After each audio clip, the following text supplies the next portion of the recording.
quelqu'un, on voulait faire un mélange quand même de l'académisme et de, soi-disant, je n'aime pas ce nom, je l'aurais dit, de praticien humanitaire. Et on a la chance d'avoir une anthropologue. Je lis son titre parce que je n'ai pas toujours tout compris. Donc, c'est Agent de transfert de connaissances au NCCR, On the Move, Pôle de recherche nationale pour les études sur la migration et la mobilité, Université de Neuchâtel. Mais en fait, elle ne va pas parler de ça aujourd'hui, elle va parler de son expérience et de ses recherches surtout. Nora Bardelli, je te remercie infiniment de nous avoir rejoints pour cette petite demi-heure. Merci. Je devrais pas parler. Non, mais c'est bon. Merci à vous, à toi Nora. Merci beaucoup. Merci à toutes et tous d'être là. Merci à Marion et Nago de m'avoir invité. Et ouais, effectivement, j'ai un nouveau poste, mais ce dont je vais vous parler aujourd'hui se base sur mes recherches que j'ai fait pour ma thèse de doctorat surtout, mais aussi avant. Alors, mon intérêt pour ce qu'on peut appeler les hiérarchies et inégalités humanitaires, et que je vais mieux développer le long de cette présentation, a commencé en juillet 2013, quand je faisais une recherche de terrain pour mon mémoire qui portait sur l'enjeu des lois et des règlements dans un camp de réfugiés juste derrière Ouagadougou, la capitale du Burkina Faso. Une déclaration de la part d'un travailleur humanitaire a attiré mon attention. Il a dit que dans ce camp, ils ne sont pas des vrais réfugiés, car ils ne viennent pas vers toi en courant et en te racontant les horribles histoires qu'ils ont vécues et ils ne font que demander plus. Ce sentiment fut partagé lors d'une réunion informelle entre humanitaires à Okan, où les travailleurs et travailleuses se plaignaient de comment les réfugiés semblaient être difficiles dans ces camps particuliers. J'ai donc entendu plusieurs fois l'expression « vrais réfugiés » quand j'étais sur le terrain en 2013 et 2014. Et sa fréquente utilisation m'a rendu très intéressée à la question de comment cette idée et la représentation d'un vrai réfugié sont créées, réifiées ou contestées même. De plus, je comprenais petit à petit que les manières dont ces employés des organisations humanitaires conceptualisaient le réfugié vrai, idéal ou méritant influençaient leur discours et leurs pratiques envers les réfugiés, elles et eux-mêmes, aussi leurs décisions par rapport à la distribution de vivres qui n'étaient pas suffisantes pour tout le monde. Cet enjeu ne faisait pas partie de ce que j'étudiais pour mon mémoire et c'est à ces moments-là que j'avais donc décidé de faire un doctorat pour creuser ces questions. Je pensais ensuite continuer mes recherches dans un camp de réfugiés au Burkina Faso et particulièrement me focaliser sur les interactions entre réfugiés et humanitaires. Mais comme ça arrive assez souvent dans ce type de recherche et évidemment aussi dans le monde de l'humanitaire, à la dernière minute, j'ai dû changer de plan. Ce qui m'a amené à faire une recherche toujours avec des réfugiés maliens et maliennes au Burkina Faso, mais qui vivaient dans un contexte urbain, particulièrement à Bobo-Dioulasso, qui est la deuxième ville du pays. Évidemment, mon sujet allait changer un peu aussi, car dans un contexte urbain, les interactions entre réfugiés qui sont auto-installés et les humanitaires sont assez rares. Les réfugiés maliennes et maliens au Burkina peuvent choisir de s'auto-installer, ce qui a une mauvaise traduction, je pense, de self-settle, mais on ira avec ça, soit en milieu urbain ou rural, ou sinon ils peuvent aller dans l'un des deux camps qui restent au nord du pays. À l'époque, il y en avait encore un troisième. La différence principale au niveau pratique, c'est que au camp, ils ne payent pas de loyer, alors que s'ils vivent en ville, selon qu'elle habite avec des membres de la famille ou pas, il y a un loyer à payer et ainsi de suite. Quand je suis arrivée au Burkina en 2015, les réfugiés urbains à Bobo-Dioulasso avaient droit à l'assistance en vivres et cash, comme les réfugiés vivant dans les camps. Donc c'était juste une question de pouvoir justement pouvoir se permettre un loyer ou avoir quelque part où loger.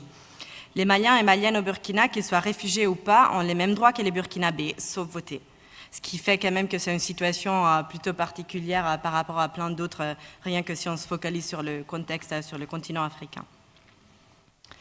Elles peuvent donc travailler, acheter de propriétés, aller à l'école et ainsi de suite. Évidemment, les raisons qui poussent quelqu'un à vivre dans le camp ou en ville ou dans un village sont beaucoup plus complexes que juste payer un loyer, mais c'était pour chercher à résumer un peu la situation. Dans les dernières 30 ans, il y a eu plusieurs allers-retours de Maliens et Maliennes arrivant au Burkina Faso qui sont restés en tant que réfugiés au Burkina plus ou moins longtemps.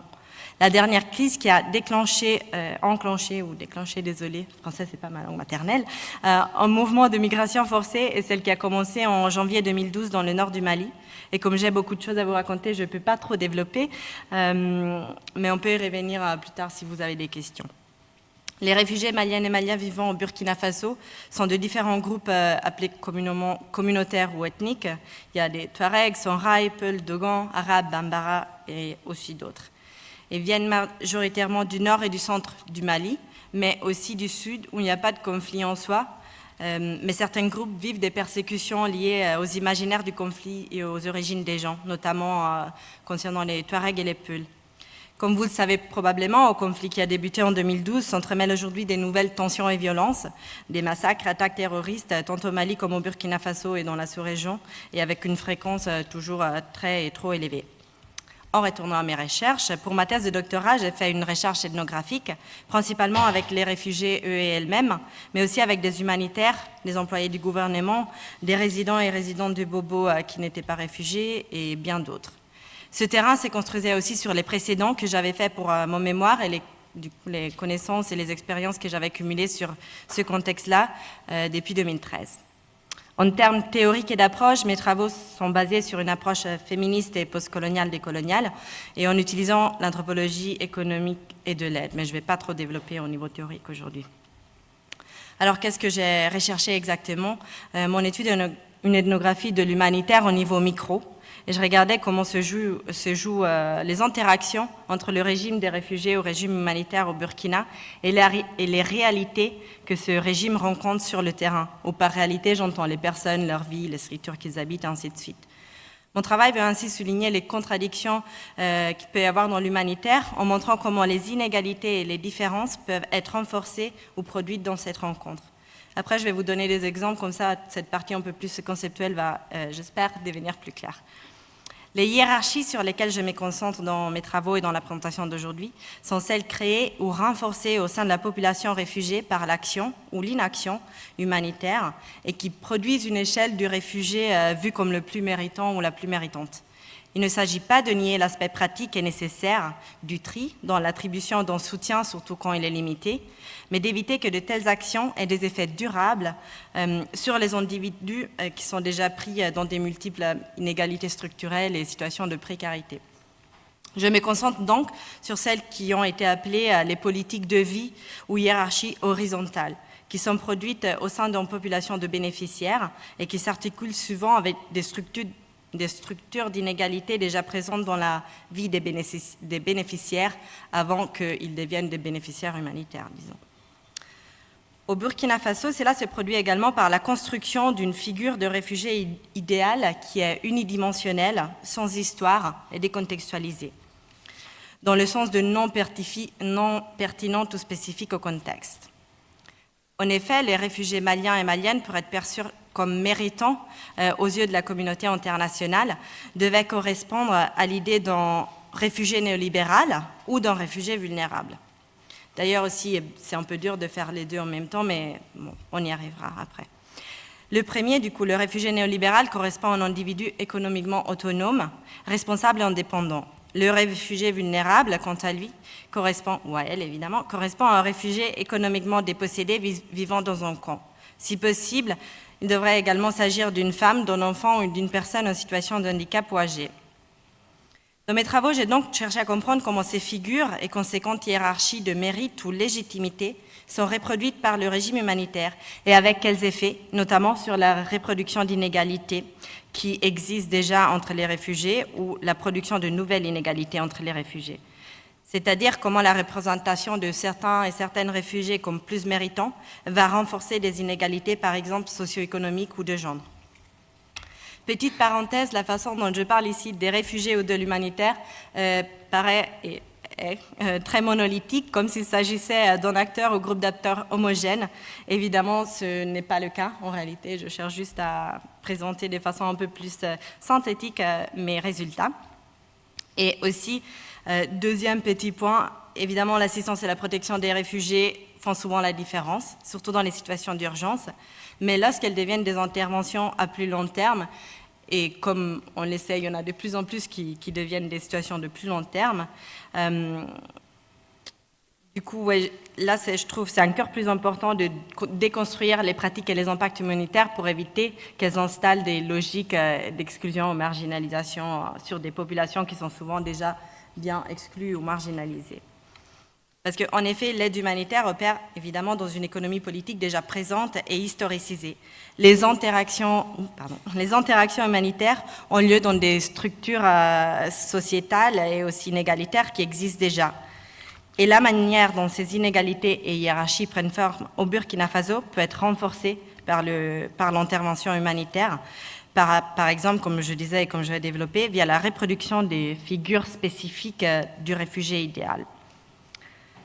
Une des manières dont j'ai approché la question des hiérarchies humanitaires est via une analyse des représentations discursives de la pratique de réfugiés. Ce dont je vous parle aujourd'hui concerne surtout la construction faite par les humanitaires, genre le point de vue et les discours utilisés par les humanitaires, mais évidemment, dans une recherche plus large, il faut aussi voir quelle est la construction qui vient des autres acteurs concernés, notamment les réfugiés. En particulier, j'ai observé comment, en parallèle à la construction de l'image du réfugié néolibéral, aussi tout ce qui tourne autour de la résilience et ces discours qui sont très à la vogue, il y a toujours aussi un discours valorisant l'idée du réfugié comme une victime passive.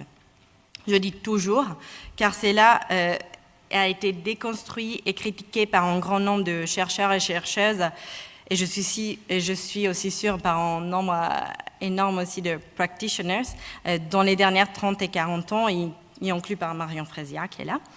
Et au Burkina, j'ai observé qu'il y a effectivement une demande envers les réfugiés de prouver leur valeur comme réfugiés méritants à travers des récits et expériences de victimes vulnérables. Et là, la partie un peu plus conceptuelle est finie, on peut respirer et on va vers les exemples pratiques. Ouais. Alors, il y aura toujours une place prioritaire pour les personnes vulnérables dans tout ce que nous faisons, a déclaré la représentante nationale du HCR au Burkina lorsqu'elle a annoncé en octobre 2015 la fin de l'assistance en vivre et cash pour les réfugiés auto-installés dans un contexte urbain. Au préalable, les réfugiés auto-installés à Bobo-Dioulasso ont reçu pendant plus de 3 ans un paquet mensuel d'assistance fait par un mélange de vivre et cash. Et à partir de janvier 2016, cela allait cesser pour les réfugiés qui ne vivaient pas dans les camps. Ces jours-là, le staff des agences humanitaires a souligné combien la vulnérabilité était le critère crucial pour continuer à recevoir l'assistance. Le simple fait d'être reconnu comme réfugié par le pays d'accueil et la communauté internationale ne garantissait plus l'accès à l'assistance matérielle. La vulnérabilité était donc utilisée comme critère pour décider qui est le plus dans le besoin parmi les personnes dans le besoin.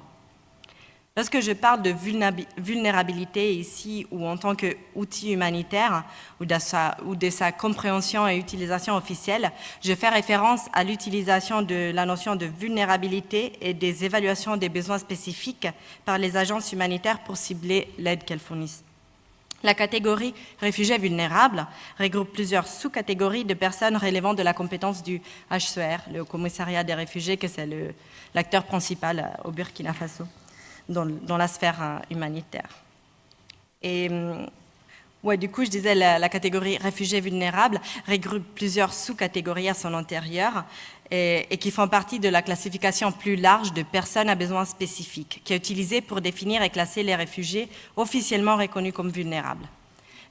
La classification bureaucratique de PBS, personnes à besoins spécifiques, est utilisée au Burkina par le HCR et ses partenaires, notamment le PAM, le Programme alimentaire mondial, comme une reconnaissance officielle de la vulnérabilité. Lorsque les humanitaires parlent de réfugiés officiellement reconnus comme vulnérables, ils se réfèrent donc à celles et ceux qui sont dans ces catégories de PBS.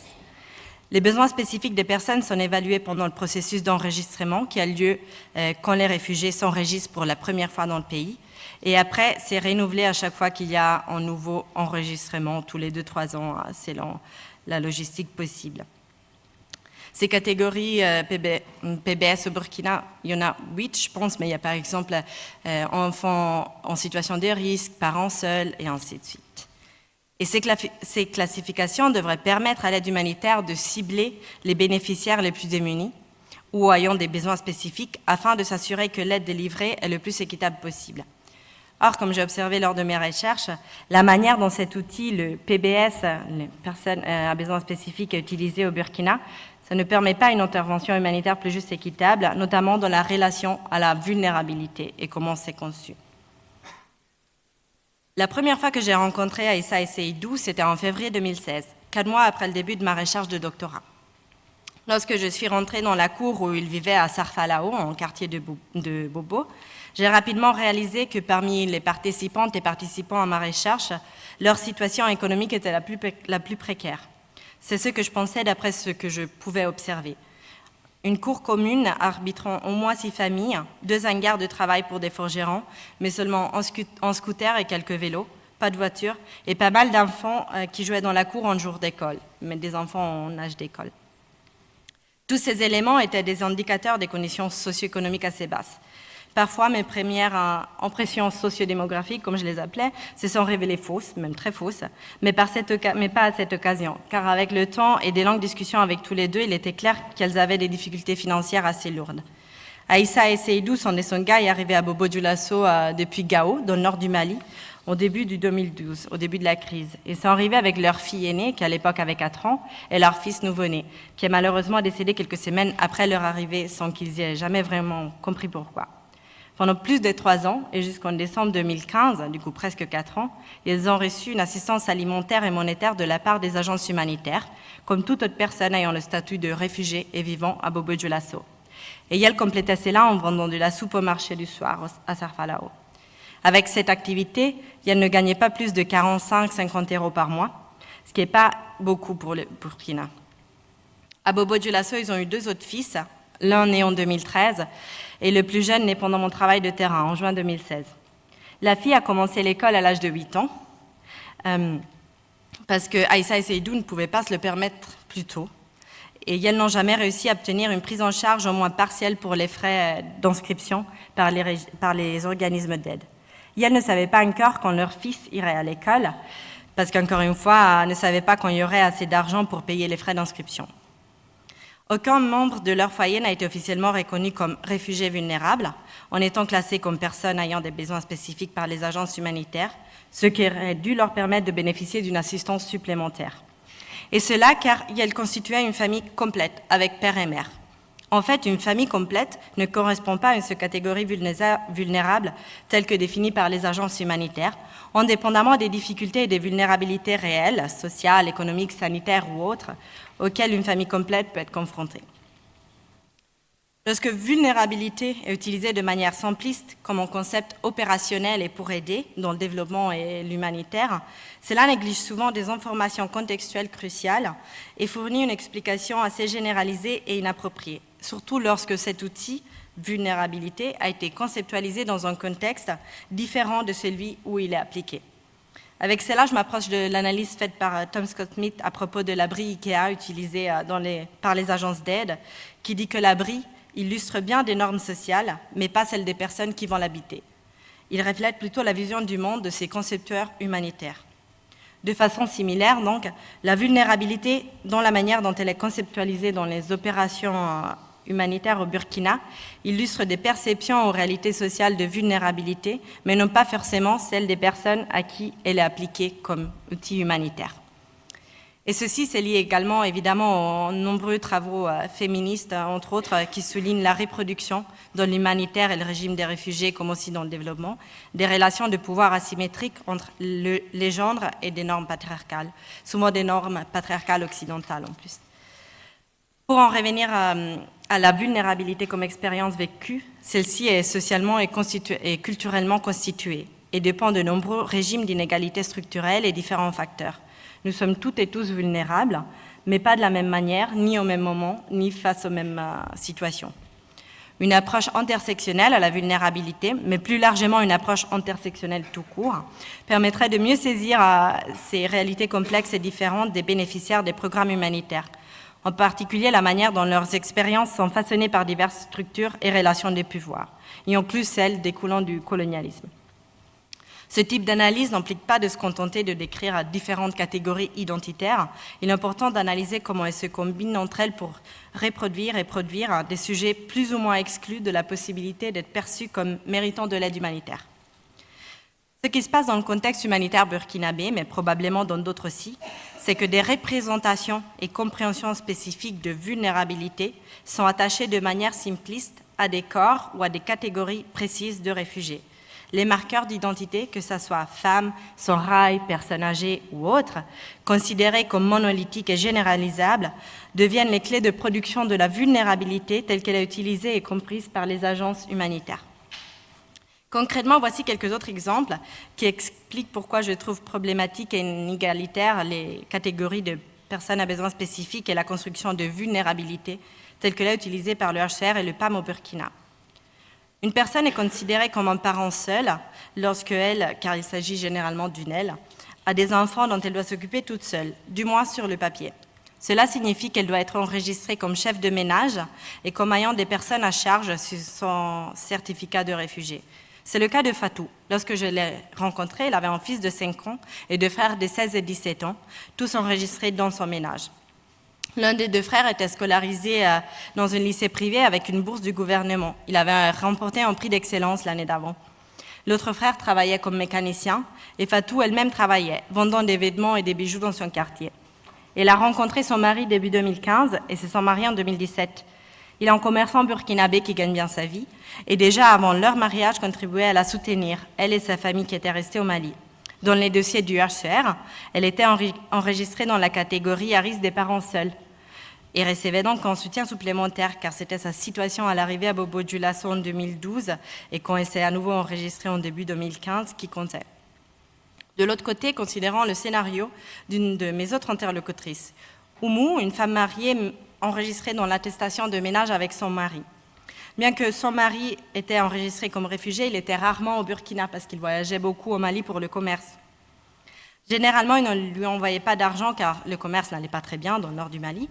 Et Oumou, qui à l'époque avait 4 enfants, tous âgés de moins de 6 ans, parce qu'elle avait aussi 2 jumeaux, n'était pas considérée comme ayant besoin d'un soutien supplémentaire de la part des agences parce qu'elle était mariée et avait donc un mari qui subvenait à ses besoins. Si une femme est mariée, cela semble signifier dans le plan d'action en PBS des agences humanitaires qu'elle est prise en charge. Pourtant, c'est loin d'être le cas, notamment dans le contexte du Burkina, au Mali, la sous-région et je suis sûre dans d'autres régions du monde aussi, où la mobilité comme stratégie pour multiplier les chances d'une famille est une pratique très récurrente. Et c'est là depuis des siècles. Beaucoup peuvent être mariés, mais vivent séparément, même si le mari est enregistré comme réfugié. Et ce cas s'est produit aussi lorsqu'une femme est enregistrée dans l'attestation de son cousin ou d'un grand frère quand elle est arrivée dans le pays sans un mari. Personne ne va vérifier que le chef de ménage déclaré subvient aux besoins de ses membres. Et lorsqu'on a affaire à un mariage ou un ménage commun, il est difficile de bénéficier des besoins d'assistance spécifiques, sauf peut-être pour des raisons médicales, comme l'illustre aussi l'exemple que je vous ai fait avant de Aïssa et Seydou. Dans ces contextes, la vulnérabilité n'est pas simplement utilisée comme un outil humanitaire censé mieux aider les bénéficiaires, d'autant plus qu'elle devient un discours stéréotypé et figé pour justifier quels réfugiés méritent encore une assistance et lesquels n'en méritent pas. En ce sens, alors que le statut de réfugié est censé conférer des droits politiques que son propre État refuse d'accorder ou n'est pas en capacité d'accorder, la vulnérabilité semble être le moyen de rendre ces droits politiques opérationnels, c'est-à-dire c'est la vulnérabilité qui ouvre le droit à l'assistance. Ce rôle qu'on pourrait définir de politico-économique de la vulnérabilité est également observable dans son utilisation non officielle. Les réfugiés vivant celles qui pourraient être considérées comme une vulnérabilité dans une situation spécifique n'étaient pas nécessairement officiellement désignés comme des réfugiés vulnérables, comme j'ai montré avec l'exemple de Aïssa et Seydou. Mais cependant, même pour celles et ceux qui étaient officiellement reconnus comme vulnérables, comme personnes à besoins spécifiques, à partir de janvier 2016, cela ne suffisait pas pour continuer à recevoir certaines formes d'aide. Alors que les agences humanitaires avaient souligné lors de la réunion que j'ai mentionnée avant d'octobre 2015 que c'était le fait d'être réfugié et vulnérable qui allait donner un accès à cette aide. Et cela s'explique avec une autre utilisation ou compréhension de vulnérabilité au Burkina, officieuse, mais encore plus puissante pour décider qui recevrait de l'aide. Et c'est une conceptualisation encore plus simpliste de la vulnérabilité, et c'est-à-dire c'est une vision que les vrais réfugiés vulnérables ne se trouvent que dans les coins. Ceux de la ville ne sont pas vulnérables parce qu'ils ont la possibilité de travailler, de faire du commerce et du petit commerce, m'a dit un membre du HCR à Ouaga. Cette opinion a été partagée avec moi à de nombreuses reprises par différents acteurs et actrices des agences humanitaires tout au long de mes différents séjours de recherche au Burkina. Cela montre comment il y a une conception assez généralisée de la vulnérabilité comme signifiant une vulnérabilité économique due à un manque d'opportunités d'emploi. Ce qui peut être le cas, mais ça ne se limite pas à ça. La vulnérabilité devrait toujours être définie par rapport à en quoi, et il existe de nombreuses dimensions inégalités structurelles qui peuvent rendre une personne ou un groupe vulnérable à quelque chose ou quelqu'un, comme je l'ai dit précédemment.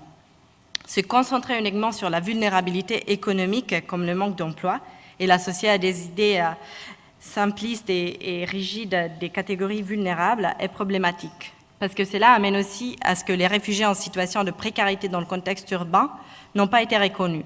Et lorsque la nourriture et l'assistance ont cessé pour tout le monde à Bobo-Dioulasso en janvier 2016, leur situation a empiré, comme dans le cas d'Aïssa et Seydou, mais aussi d'Aminata, qui était en fait officiellement reconnue comme PBS. Aminata, une réfugiée du Mali d'environ 80 ans avec des multiples difficultés physiques et une santé fragile, partage son foyer avec sa petite fille de 10 ans, dont elle s'occupe toute seule. Elles vivent dans une cour très modeste et avant d'arriver à Bobo, Aminata a toujours vécu dans la région de Tombouctou. Mais en 2009, donc avant la crise, elle a déménagé au Burkina avec son mari et sa petite fille dont elle s'occupait déjà. Son mari est décédé peu de temps après son arrivée dans le nouveau pays. Et lorsque la crise au Mali a commencé, Aminata a compris que le retour n'était pas faisable et du coup, elle a demandé le statut pour elle et sa petite fille. Son mari avait réussi à acheter une pièce salon où Aminata et sa petite fille vivaient au moment de Monterrain, dès leur arrivée dans le pays en 2009. Et elle n'a donc heureusement pas à payer de loyer, ce qui l'aide pas mal. Comme elle est assez âgée, Aminata ne peut plus travailler, et en plus sa santé est vraiment assez fragile, et ce depuis un certain temps. Pour prendre soin d'elle et de sa petite fille, elle compte donc sur les envois d'argent de sa famille, surtout celle restée au Mali. Mais je ne sais jamais s'ils peuvent envoyer quelque chose, elle me disait. Elle et sa petite fille ont été les deux enregistrées comme catégorie à risque de réfugiés vulnérables par le HCR, mais après l'arrêt de l'aide humanitaire et en cash en décembre 2015 pour tous les réfugiés à Bobo, elle n'a même plus reçu l'aide qui aurait été promise spécifiquement pour les réfugiés vulnérables. Ici, évidemment, toute une autre discussion sur le clivage camp-ville, réfugiés qui vivent dans les camps et auto-installés serait à faire, mais pour des questions de temps, on ne la fera pas maintenant. Mon but était plus de démontrer brièvement comment certaines mesures censées aider les bénéficiaires plus dans le besoin, censées garantir que le peu de ressources disponibles pour les agences humanitaires au Burkina soient distribuées aux personnes dans les situations plus précaires et de vulnérabilité, eh bien, ces mesures peuvent en vrai rendre des personnes encore plus vulnérables ou renforcer les inégalités déjà existantes. Et ce dont je vous ai parlé n'était que quelques exemples, mais il y en a d'autres si vous êtes intéressés. Juste pour conclure rapidement, je n'ai pas la solution à ce problème. Je veux dire, OK, mes recherches déconstruisent, mettent en avant ses limites et tout, et qu'est-ce qu'on en fait? Je pense que c'est une première étape pour ensuite, après, chercher de reconstruire. Mais ce que je voulais aussi ajouter par rapport à la thématique d'aujourd'hui, c'est qu'en tout cas, des approches décoloniales au niveau théorique, déjà, ça permet justement de déconstruire et mettre en lumière des tendances ou des logiques qu'autrement on pourrait ne pas voir. Et puis j'ai oublié l'autre point, mais voilà, c'était tout ce que je voulais vous dire aujourd'hui. Et si vous avez des propositions sur comment, après, à partir d'une recherche comme ça, on peut reconstruire et changer les choses, je suis toujours très prenante. Merci.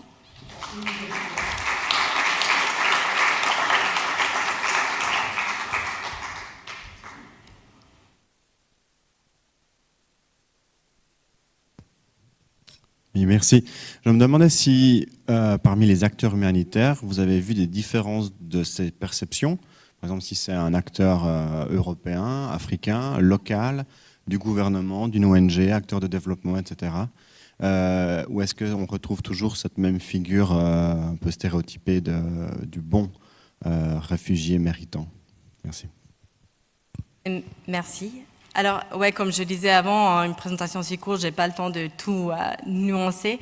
Il y a quelques différences, évidemment. Je trouve surtout, disons, dans les acteurs, il y avait une grande différence selon que les gens travaillaient pour des grosses ONG ou agences onusiennes versus les plus petites ONG et surtout ceux qui travaillaient pour la Commission nationale de réfugiés, que c'est vraiment du staff local qui faisait partie, qui étaient du coup des travailleurs du gouvernement, disons.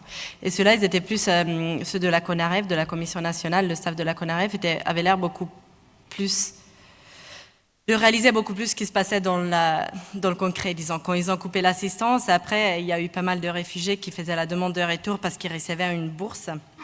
Ils recevaient une somme d'argent s'ils faisaient une demande de retour, mais sans devoir retourner. Et ça, par exemple, c'était quelque chose que les gens des agences humanitaires ne supportaient pas. Ils disaient, mais c'était pas possible, c'était un peu comme de la trahison, alors que les gens de la CONAREF disaient, non, mais c'est normal. On leur a coupé l'aide très soudainement. On leur a dit, il y a quelque chose qui vient, n'arrive pas, ils cumulent les dettes. C'est normal qu'après, ils cherchent comme ils peuvent, par exemple, en demandant cette aide pour rentrer, pour repayer leurs dettes. Du coup, la différence principale, c'était plus dans un manque un meilleur ancrage dans la réalité, une meilleure conscience de ce qui était fait, n'était pas une trahison envers l'aide humanitaire qu'ils ont eue jusqu'à là, mais juste une réponse pragmatique aux situations dans lesquelles elles se trouvaient. Mais sinon, les travailleurs, même locaux, souvent qui travaillaient dans les grosses agences, avaient tendance un peu à reproduire les mêmes discours. Après, en surface, parce qu'avec les réfugiés, j'ai passé énormément de temps. Avec les travailleurs humanitaires, j'ai pas fait plus que quelques entretiens avec chaque personne. Donc, en vrai, au-delà de ça, je sais pas. Merci.